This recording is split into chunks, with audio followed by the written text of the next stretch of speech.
Sweet cicely, Myrrhus odorata, probably one of the coolest plants that grow here. It's definitely one of the ones that surprises people the most when they come and visit the nursery. It's a drought-tolerant plant that can thrive in an array of different kinds of soils. All of the plant's parts are edible and taste really strongly of anise and licorice, and the blooms are great for pollinators. In this video, I'm going to be telling you all about it and how to grow it from seed. Stick around.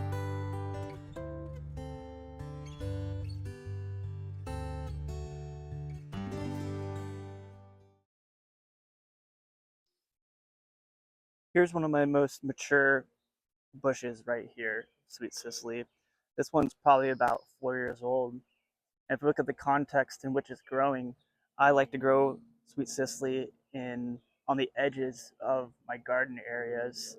It also will thrive in kind of part shady areas, like in my little food forest that I'm establishing. But Sweet Cicely does tend to grow best in full sun. And as it gets more established year after year, I never water this. It's the whole ground is shaded, and shade and mulch equals lots of moisture retention. I never intentionally have to water this, and it does just fine. We have 2.5 months of drought throughout the summertime with basically no rain. And so, since this is a mature plant, this is a good example of how big it can get. It takes up anywhere from a 3x3 to 3x4-ish cubic feet type of area. And so this will take up quite a bit of your garden real estate once it's at maturity. So you want to make sure that you're going to make a appropriate spacing for your plantings. And even though this is a large bushy plant right now, it is herbaceous, and so it's going to die back in the wintertime to nothing. You won't even know that anything was here come the middle of winter, except for maybe some stray stalks, but I like to clean those up. So let's take a look at the edible portions of the plant. The leaves, the stems, the immature seeds, and the roots all have varying levels of that anise flavor, that licorice flavor. And so if you like that kind of flavor profile, this is going to be great for you.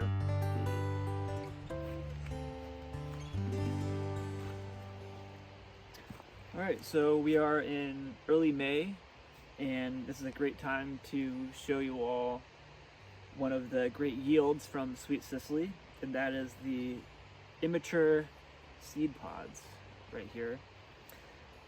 So they develop pretty quickly, and one of the great things about these seed pods is that they have a very good licorice flavor. They're almost like Good and Plenty candies,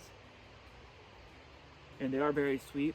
So these will fill out with all these seed pods pretty soon, and in they will be good for another couple of weeks or so, and then they'll start ripening off, and then they won't be as flavorful, and eventually when they're mature they don't really have any more of that anise flavor. And so this is a really great yield. They're kind of almost like after you go to like an Indian restaurant, they have that bowl of fennel, like candied fennel. It's almost similar to that.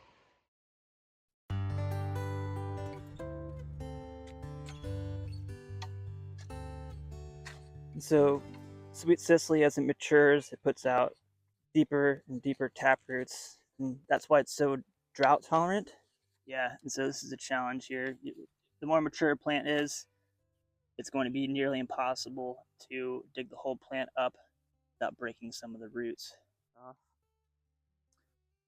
So how you would normally eat the root of Sweet Cicely is, well, first sparingly. You would generally shave off thin slices for eating raw in salads. You could also eat it cooked, but it's going to be not a great candidate, at least in my opinion, and I haven't really seen any reference to having Sweet Cicely as like a main part of a dinner, like a whole Sweet Cicely being the main course of a dinner, the root that is. All right, so we'll try a little bit raw. I'm just gonna take off some slices here. So I just have a little section here. And the more mature the plant is going to be, and later in the season, the more woody. And so the root is a lot more mild tasting than the seeds. The seeds are going to be the strongest, most potent, most flavorful and delicious part of sweet cicely, in my opinion, at least. I grow sweet cicely for the flowers and for the seeds, not really for the root. Okay, now's a great time to do my due diligence and provide my disclaimer statement. So here it goes. Warning, sweet cicely is in the carrot family, Apiaceae family, which also consists of some of the most poisonous plants present in North America, such as water hemlock and poison hemlock. If you live in an area that is known to have poison hemlock and water hemlock, and you're also growing sweet cicely, it is your responsibility to make sure you can identify each of those plants so you don't make a deadly mistake. Okay, let's go on. When we're harvesting the stems for food, the more mature the plant gets, the less potent the flavor is going to be in the stems. We want the young stems.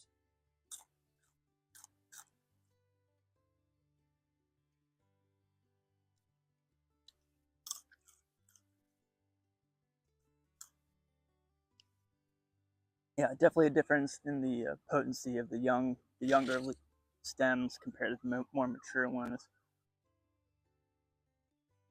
Let's brainstorm some other ways we can use sweet cicely in our cuisine. We have rhubarb, sweet cicely stem compote, sweet cicely seed muffins, sweet cicely root syrup,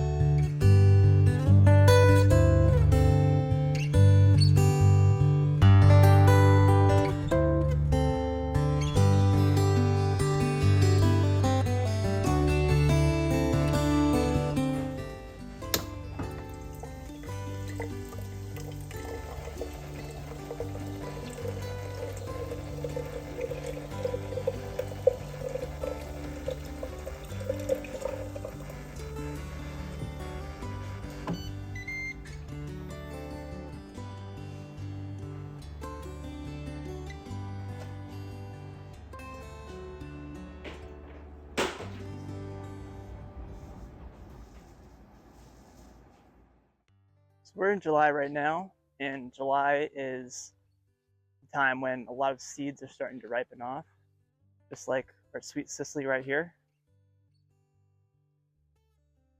And sweet cicely seeds, just like many of the other perennial edibles that I work with, require a type of treatment before they actually germinate.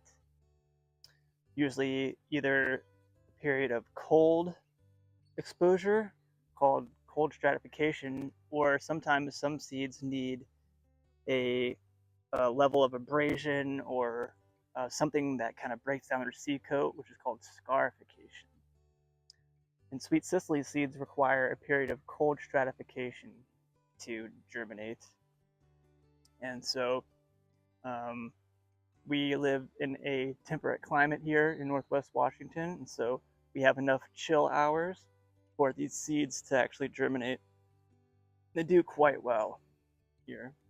So what we're going to do is we'll go ahead and we will collect some seeds and we'll plant them, and I'll show you how they germinate.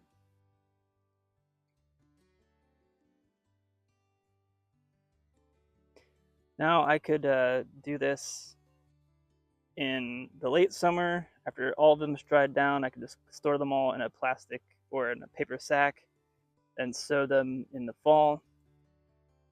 But just for the sake of this video, I'm going to do it now. Here we go.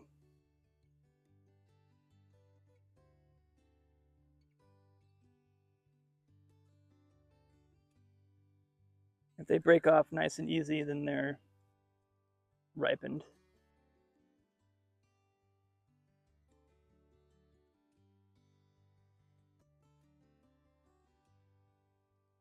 Sweet cicely is probably one of the easiest perennials to grow, in my opinion. I've just thrown them on the ground and mixed them up with some soil in the nursery areas, and I've had a very successful germination rate. We're going to go ahead and just make a line here. Doesn't need to be very deep. You know, the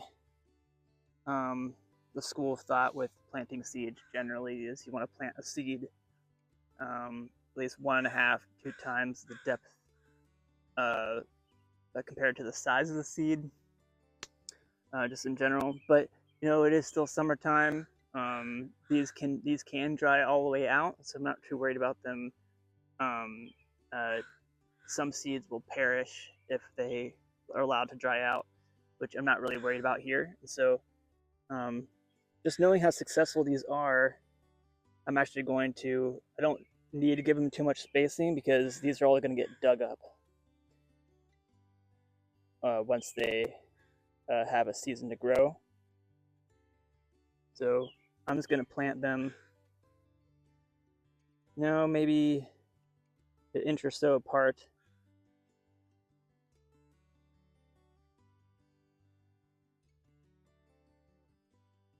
I'm just going to go ahead and cover them up now.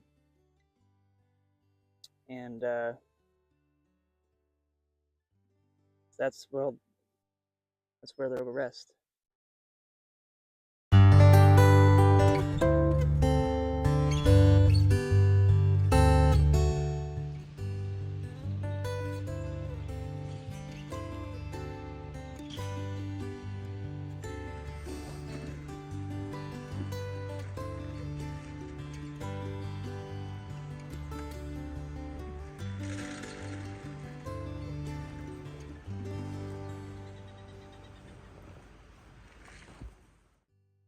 So you can see how successful Sweet Cicely is growing from seed.